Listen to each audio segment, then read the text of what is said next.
தமிழ் அன்னைக்கு வணக்கம். குமரியிலே குருத்தாகி, பொதிகையிலே குழந்தையாகி, மதுரையிலே மடந்தையாகி, காவேரி கரையிலே காலார நடந்து, கங்கை கரைவரை தோளோடு நிமிர்ந்து, விந்தைய மலையை வாளால் அளந்து,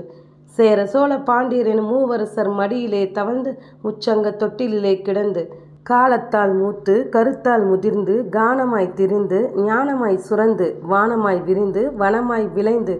உதட்டு விளிம்பிலே உயிரெழுத்துக்களை உச்சரித்து, மையல் கொண்ட நேரங்களிலே மெய்யெழுத்துக்களை நீ முத்தமிட்டு, சளைத்த நேரங்களில் களைத்திருக்காமல் கண்கள் கனிய கனிய கவிதைகள் படித்து படித்து, நெஞ்சார்ந்த சிந்தனை நெருடிய காரணத்தால்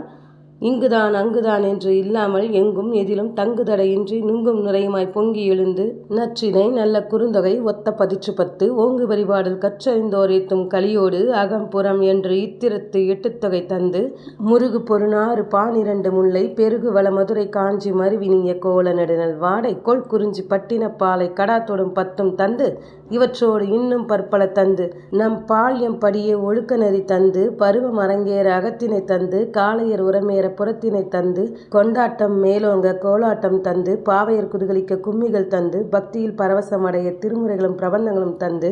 மத இணக்கத்திற்காக கிறிஸ்தவ இஸ்லாமிய இலக்கியங்கள் தந்து, அறுவடை சீராட பாடல்கள் தந்து, ஏற்றம் இறைத்தாட எதுகை மோனை தந்து, புத்துயிர்க்கென்று புதுக்கவிதை தந்து, மரத்தமிழனுக்கென்று மரபு கவிதை நீ தந்து, உண்மையை உரைநடையின் வழியே பேசி இளைப்பாறிக் கொள்வதற்கு இலக்கியம் தந்து, களிமண் தட்டுகளிலே கல்வெட்டுகளிலே மூங்கில் பட்டைகளிலே தாமிர பட்டயங்களிலே காகித படிவங்களிலே கனிப்பொறி வடிவங்களிலே என எல்லா காலத்திலும் ஏறி நின்று எல்லா வடிவத்திலும் மீறி நின்று, நம் அன்னையரும் தந்தையரும் அகல் விளக்கினை கையில் ஏந்தி கொண்டு ஆண்டுகள் 100 அணையாமல் பாதுகாத்து, பல அடர்களையும் இடர்களையும் மீறி பல அலைகளையும் மலைகளையும் தாண்டி பல நிலைகளையும் கலைகளையும் தாங்கி நம் கரங்களிலே கொண்டு வந்து ஒப்படைத்திருக்கின்ற சீதனமான தமிழ் அன்னைக்கு வணக்கம். நன்றி.